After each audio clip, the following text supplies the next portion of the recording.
राजस्थान और मध्य प्रदेश की सीमावर्ती पट्टी में मिश्रित खेती का मॉडल किसानों को लुभा रहा है। युवा किसान सुरेश पाटीदार ने दिखाया है कि कैसे पारंपरिक खेती से आगे बढ़कर मिश्रित खेती अपनाकर कम लागत में अधिक मुनाफा कमाया जा सकता है। गांव उमरिया के रहने वाले सुरेश पाटीदार ने पपीते की खेती से हजारों रुपए की आय अर्जित की है।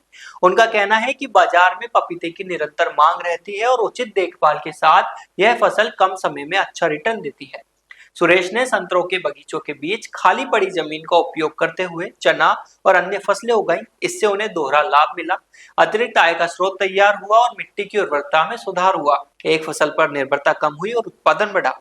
सुरेश का कहना है कि डिजिटल प्लेटफॉर्म पर उपलब्ध कृषि संबंधी जानकारी किसानों के लिए बेहद उपयोगी है। नई किस्मों, उन्नत बीज, बाजार भाव और उत्पादन तकनीक की जानकारी लेकर किसान मिश्रित खेती से अपनी आय बढ़ा सकते हैं। उन्होंने बताया कि सोयाबीन जैसी कुछ पारंपरिक फसलों में आय घटने के कारण किसानों को नई किस्मों और मिश्रित खेती की ओर रुख करना चाहिए।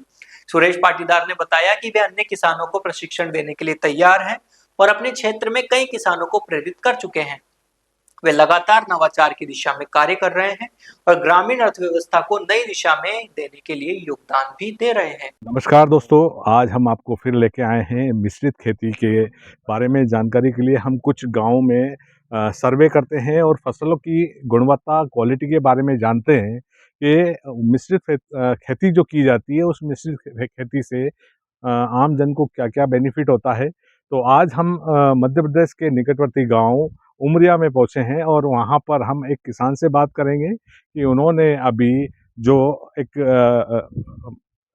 पपीते की खेती की है और पपीते की खेती में उनको किस तरह से लाभ मिल पा रहा है, क्या क्या उनका खर्चा आता है और किस तरह के बेनिफिट्स होते हैं। उन सारी जानकारी के लिए मेरे साथ एक उमरिया जो मध्य प्रदेश का एक पार्ट है, वहाँ एक छोटे से गांव में मिश्रित खेती करने वाले हमारे एक किसान साथी से मैं मुलाकात कराता हूँ और उनकी जुबानी सुनते हैं कि उसका उनको क्या क्या बेनिफिट मिल रहा है और वो किस तरह से इसका लाभ ले पा रहे हैं।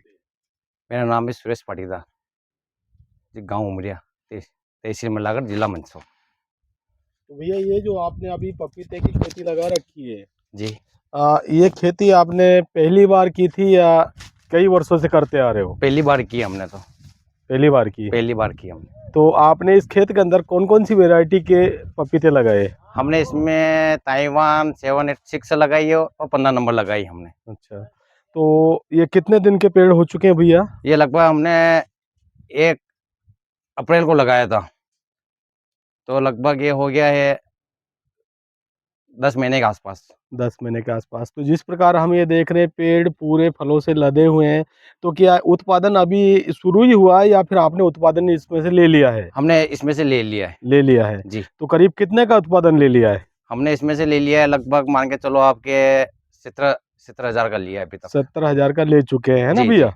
और ये अपने कितने बीघे में खेत है? ये अपने 1 बीघे के आसपास है। 1 बीघे का। अभी जैसे अभी आपने भैया इसके अंदर एक सब्जी भी बो दी है, खीरा ककड़ी लगाई हमने। खीरा ककड़ी लगाई है ना जी।